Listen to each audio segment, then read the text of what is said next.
Hola a todos, hoy en Diagnóstico hacemos una autoevaluación a nosotros y al resto de informadores de la salud. ¿Cómo deben enfocarse las noticias sanitarias?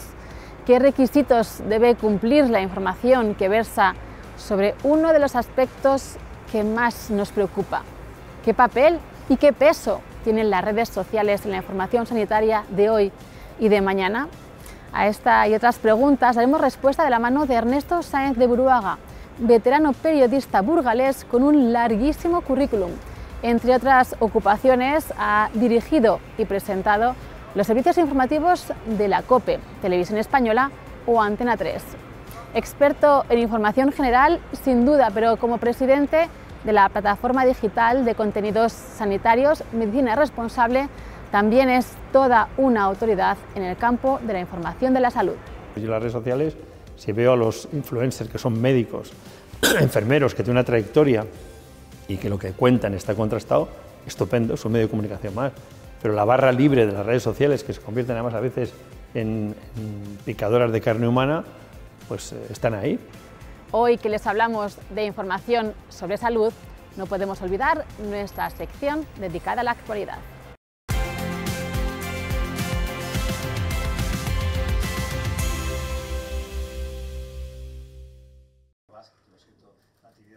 Mejorar la formación de los profesionales sobre la realidad de colectivos más vulnerables o la creación de la figura del conector comunitario son algunas de las propuestas del Comité para la Equidad en la Atención Primaria en colaboración con Novartis para reducir las desigualdades en el acceso a la sanidad generadas por determinantes sociales como el género o la situación socioeconómica. Tenemos estudios que demuestran que a mayor vulnerabilidad social, por ejemplo en el área cardiovascular, se desencadena un mayor riesgo cardiovascular.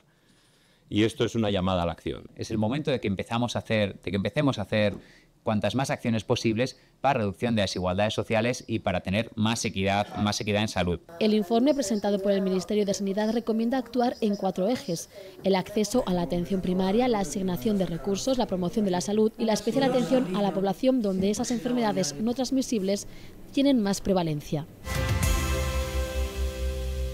Las personas con diabetes no siempre tienen toda la atención necesaria al alcance de la mano. Bajo esta realidad nació Diaverse, una plataforma pionera desarrollada por el Complejo Asistencial Universitario de León, que utiliza realidad virtual para enseñar a los pacientes a gestionar su diabetes de manera efectiva. Esta solución innovadora aborda las dificultades de acceso a la información sanitaria que se puede dar en atención primaria o en zonas rurales, haciendo de la telemedicina y el metaverso herramientas clave para superar estas barreras. Fina Lladós es la nueva presidenta de Farmaindustria, en sustitución de Jesús Ponce. La directora general de Amgen dirigirá los pasos de la patronal de la industria farmacéutica los 2 próximos años, en un momento clave para el sector, inmerso en cambios legislativos y con retos como la pérdida de competitividad de Europa frente a potencias asiáticas. En este cometido, Lladós promete trabajo y voluntad de escucha. Voy a tender lazos para crear relación de confianza y para ampliar, ¿no?, nuestras conversaciones con distintas instituciones, también sobre todo con la administración. Según ha trasladado durante un nuevo seminario para periodistas que Farmaindustria ha celebrado esta semana, estamos en un momento de reconstrucción de la sanidad, en el que también es importante poner en valor la relevancia social de la industria del medicamento.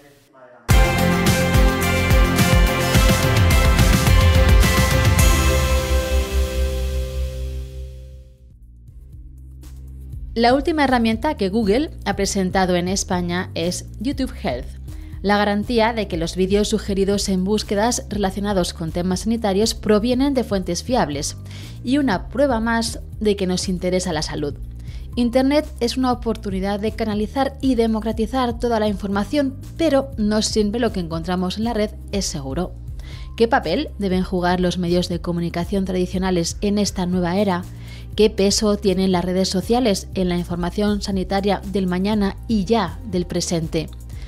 A dar respuesta a estas y otras preguntas nos va a ayudar un gigante de la comunicación de este país, Ernesto Sáenz de Buruaga, veterano periodista burgalés con un larguísimo currículum.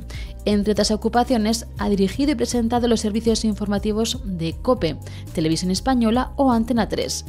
Experto en información, sin duda, pero también como presidente de la plataforma digital de contenidos sanitarios Medicina Responsable, es toda una autoridad en el campo de la información de salud.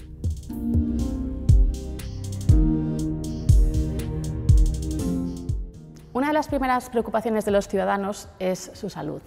Por lo tanto, la sanitaria es una información de interés público. Dicho esto, ¿podemos decir que hay suficiente información sanitaria? Bueno, yo creo que a día de hoy sí. Todos los periódicos generalistas, las televisiones, han incorporado en sus parrillas información sanitaria.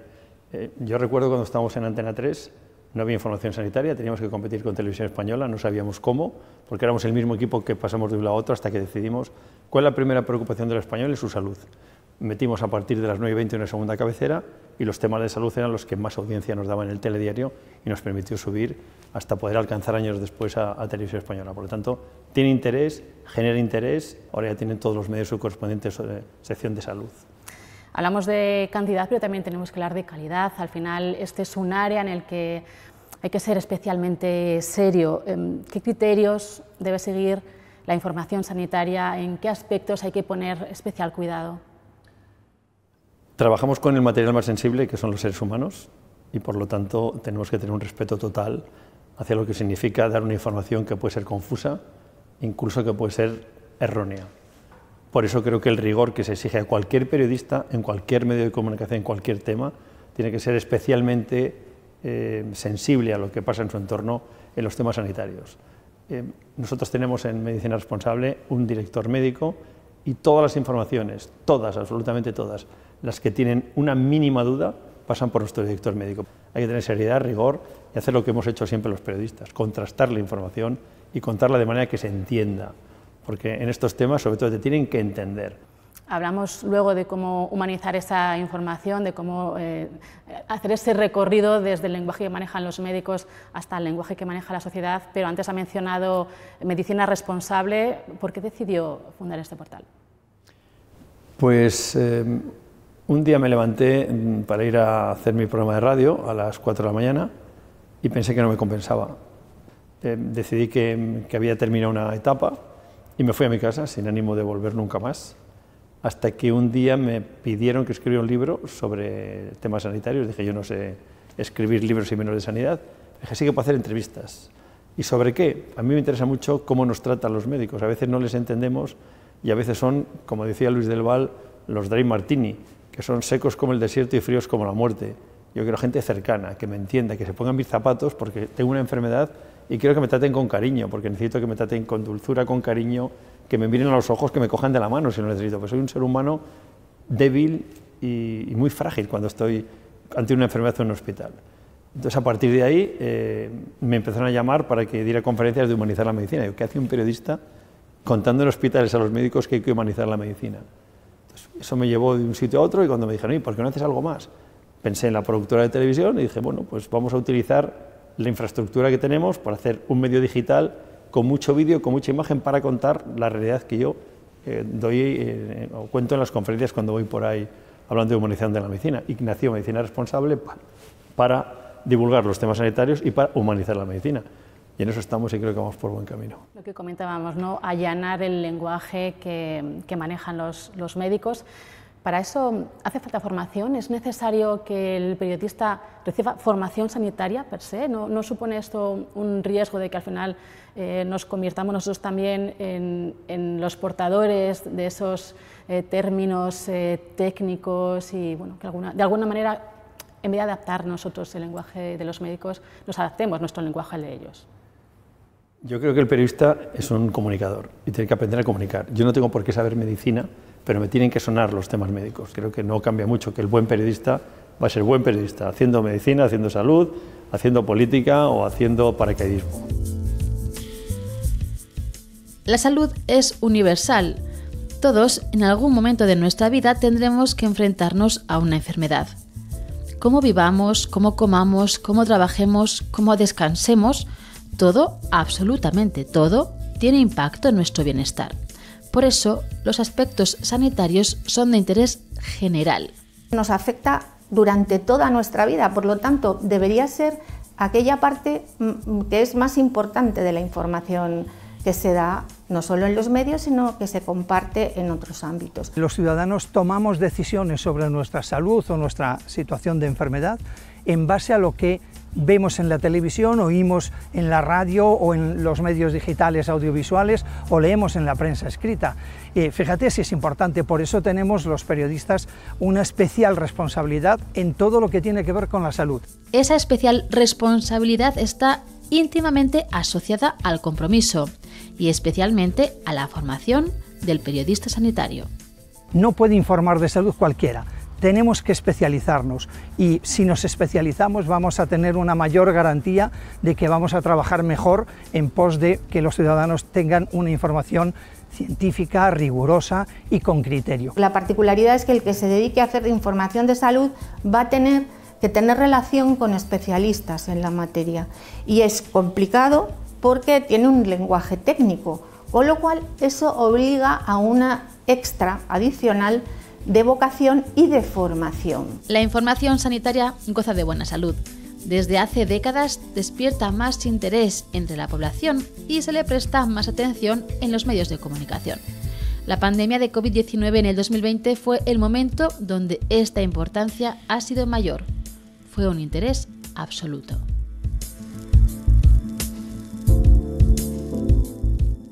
Han pasado ya unos años desde que vivimos un momento que nos cambió por completo.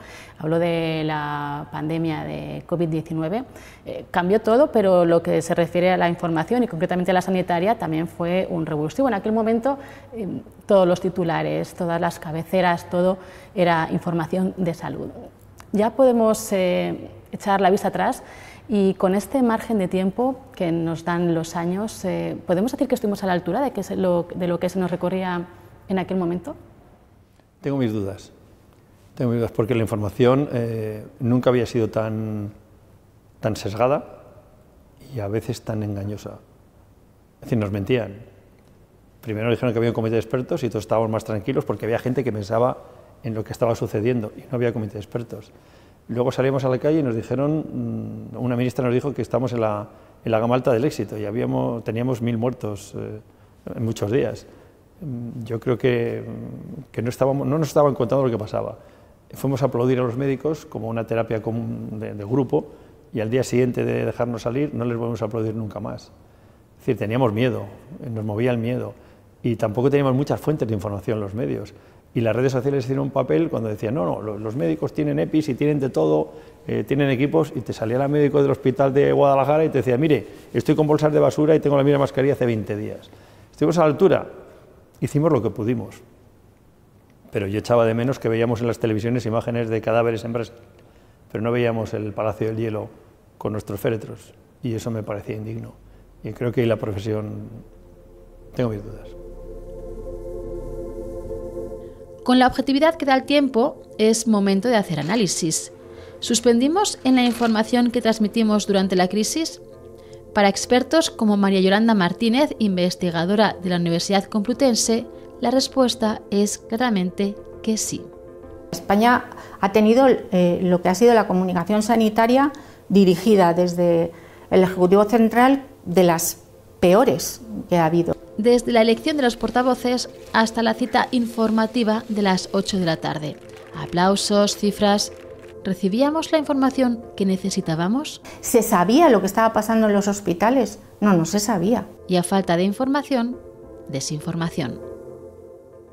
Esa falta de información oficial, esa falta de poder acceder a las fuentes, hace que proliferen los bulos y las fake news, y en aquel momento en la pandemia también sucedió. ¿Qué podemos hacer desde los medios, desde la información, para combatir estas noticias falsas? Yo creo que lo que hemos hecho siempre, es decir, ser periodistas. El periodista tiene que contar la verdad, tiene que ser crítico con el poder, tiene que controlar a los gobiernos municipales, autonómicos y al gobierno de la nación. Y tenemos que ser rigurosos en nuestro trabajo, contrastar las noticias y no dar nada por bueno. Tenemos que volver a nuestra esencia, a tener nuestro papel para que nos respeten, si no nos hemos respetado a nosotros. Y luego en el mundo han pasado muchas cosas, desde que un presidente norteamericano, Trump, dijo no os necesito a los medios, se gano sin vosotros, tenía razón. Y los periodistas empezamos a perder poder, entre comillas, en todo el mundo. y nos dejaron de considerar y tenemos que recuperar un papel que yo no sé si somos el tercer, el cuarto, el quinto, el séptimo poder, pero desde luego si no nos respetamos, no nos van a respetar fuera. Que te crean es un trabajo nuestro, los periodistas. Nosotros tenemos la culpa de que no nos crean. Si tú un día dices una cosa y otro otra, si tú no eres crítico con lo que pasa, si a ti te cuentan una milonga cada día y un día dice un político una cosa y al día siguiente dice la contraria y estar los 2 días con él, algo está fallando, tendrás que ser crítico. Da igual que ser de derechas, de izquierdas o de centro. El periodista podrá tener una línea editorial en un medio de comunicación, pero no puede estar vendido una línea editorial en contra de sus propias ideas. Información falsa creada a sabiendas de su falsedad y difundida con el objetivo de hacer daño a una persona, a una institución o generar desconfianza de los ciudadanos ante la sociedad. Eso son los bulos. Las noticias falsas que tienen un objetivo y que son creados por personas o por instituciones con la intención de engañar, de manipular a la opinión pública. Si en cualquier área periodística las fake news pueden ser perjudiciales, cuando hablamos de bulos sanitarios, el daño puede materializarse directamente en nuestra integridad física. Muchos de los profesionales sanitarios, de los especialistas, nos dicen que en un 90% de los casos atienden a personas en consulta que acuden allí como consecuencia de haber recibido informaciones falsas. Había personas que decían que si te echabas zumo de limón en los ojos se te podía aclarar el color de ojos. Esto ha sucedido y ha habido chicos y chicas jóvenes que han hecho esto porque vieron un vídeo donde se prometía que se iba a aclarar el color de los ojos. ¿Pero qué puede hacerse desde la profesión periodística para minimizar el daño de los bulos? Las fake news solo se pueden combatir con transparencia y con confirmación y desde luego con un abordaje periodístico. Solo tenemos que hacer lo que hemos hecho siempre, que es confirmar 2 veces y contrastar una. Y alfabetizar a los chavales, a los pequeños en las escuelas, sobre cómo se puede diferenciar una información falsa de una real. Poner en valor la información real de calidad es el principal desafío de la comunicación sanitaria del siglo XXI. Ha mencionado las redes sociales, cuando en aquel momento de la pandemia sirvieron para que al ciudadano le llegase información que no le llegaba a través de los medios de comunicación. ¿Son el canal adecuado para divulgar información sanitaria? Es un canal más y como tal hay que tener cuidado. Es decir, ahora se va a regular la publicidad de los medicamentos y de los productos sanitarios porque no está regulado. Es decir, si un influencer, que no es nadie, que no tiene ni idea de sanidad, decide que hay que tomar no sé qué porque es bueno para el hígado, pues no deja de ser un influencer que dice tonterías igual que las puede decir cualquiera. Es decir, depende cómo se trate las redes sociales. Yo en las redes sociales, si veo a los influencers que son médicos, enfermeros, que tienen una trayectoria y que lo que cuentan está contrastado, estupendo, es un medio de comunicación más. Pero la barra libre de las redes sociales, que se convierten además a veces en picadoras de carne humana, pues están ahí, pero no se van a poder controlar. Pero cada cual tiene que saber dónde está la información. No, yo creo en la libertad, yo creo en la formación, hay que educar a la gente y hay que enseñarles dónde está la verdad y dónde está la mentira. Y no te puedes fiar de todo el mundo. Por eso te digo que cuando hay una empresa detrás, sea pública o privada, eso sí que tiene la obligación de ser fiables. ¿Por qué? Porque la gente confía en ti, porque te pagan para hacer eso bien. En las redes sociales cualquier indocumentado puede decir lo que le dé la gana. No quiero decir que todos sean indocumentados, quiero decir que cualquiera tiene acceso a las redes sociales y por lo tanto tienes que saber quién es el que te da un consejo y si tienes que seguirlo o no. O sea, yo no puedo ir a las redes sociales si tengo un grave problema de salud a buscar un diagnóstico. Hay gente que tiene 11 años de carrera que no es solo un diagnóstico, es qué pasa con ese diagnóstico, cuáles son tus características, cómo te vamos a tratar. Eso no te lo da nadie en las redes sociales, te lo da un profesional. En el periodismo tenemos que ser profesionales. Y profesionales somos todos, desde el técnico de sonido hasta el cámara, que está con su cámara haciendo editoriales también, hasta el periodista, hasta el primero de la puerta. Todos nos tenemos que comprometer en defender nuestra profesión y hacerla creíble y con una dignidad mucho mayor de la que tenemos ahora. 6 de cada 10 personas buscan información sanitaria a través de Internet. Las redes sociales se han impuesto como un canal de comunicación más. Yo creo que esto responde ante una necesidad y no podemos, por desgracia, democratizar el acceso a la salud, pero sí a la información. Son una vía importantísima a explotar. Según estudios de la Sociedad Española de Medicina de Familia y Comunitaria, la mayor parte de las búsquedas son sobre síntomas y molestias. Diagnósticos, estilos de vida, medicamentos recetados son los siguientes centros de interés.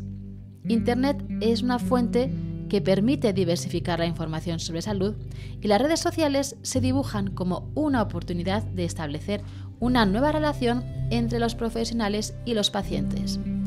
¿Pero a qué precio? No es oro todo lo que reluce.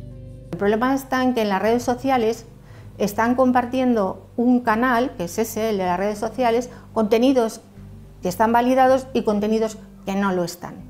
El problema que tenemos es que hoy por hoy, ni siquiera en Europa, por supuesto tampoco en España, está arreglada este tipo de información, ¿no? Nosotros en los medios de comunicación sí que más tradicionales hemos tenido esos referentes donde sabemos de quién nos fiamos de su criterio o no.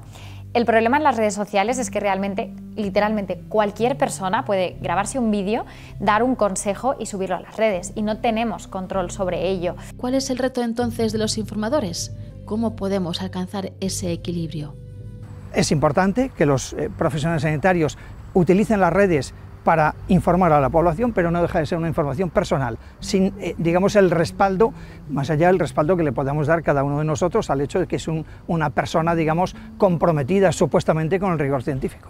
Para los periodistas que están en formación, pues evidentemente lo que tratamos es de que sepan identificar cuáles son esas redes sociales o esas cuentas que realmente son interesantes y tienen esas certificaciones de calidad por validez. Sí que recomendaría que sigan a profesionales sanitarios que se identifiquen como tal y, por otro lado, seguir las instituciones, las sociedades científicas y todos los organismos que sabemos que sí que les avala una credibilidad y, por supuesto, una responsabilidad para dar esta información.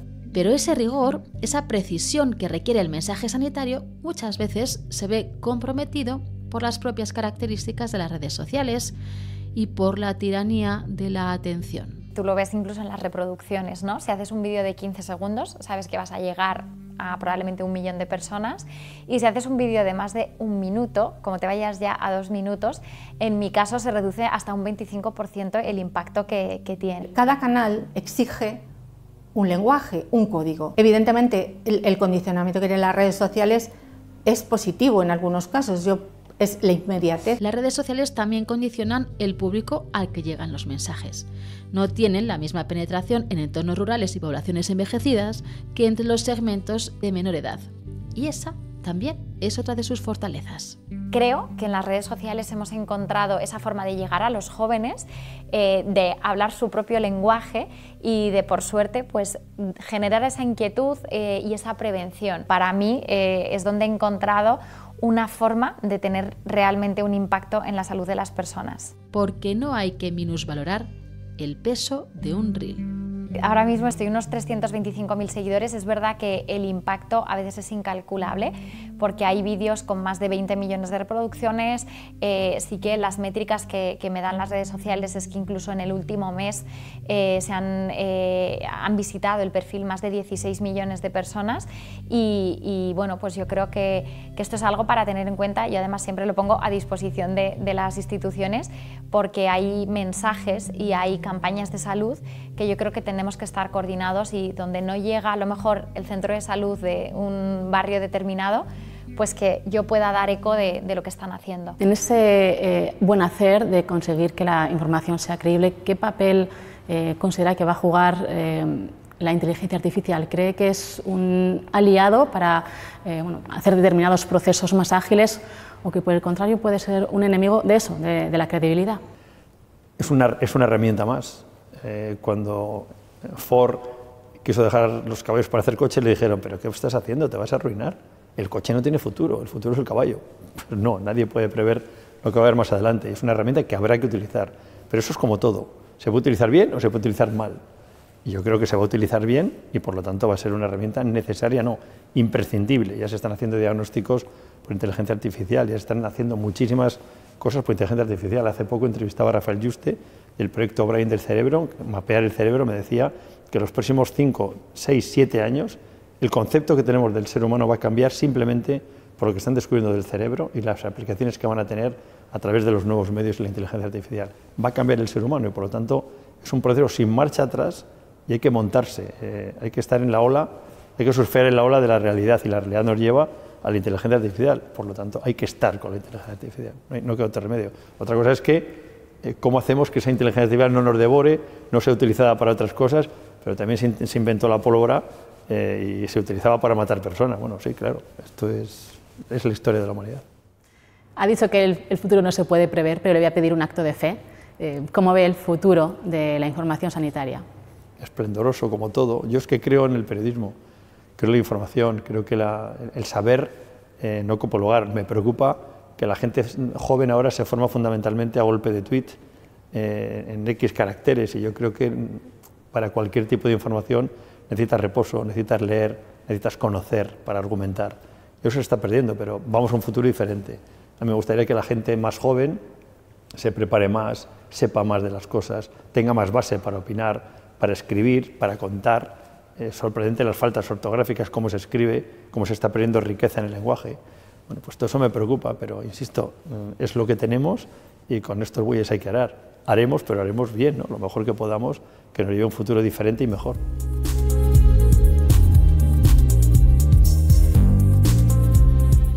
Haremos todo lo mejor que podamos que nos lleve a un futuro diferente y mejor. ¿Qué mejor forma de terminar que con este mensaje de compromiso y esperanza?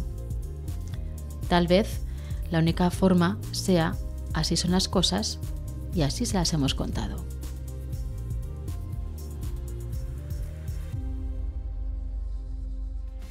Hasta aquí nuestro diagnóstico de hoy. En 7 días volveremos con ustedes, con los deberes hechos, con más consejos y con más información de salud. No nos fallen, les esperamos.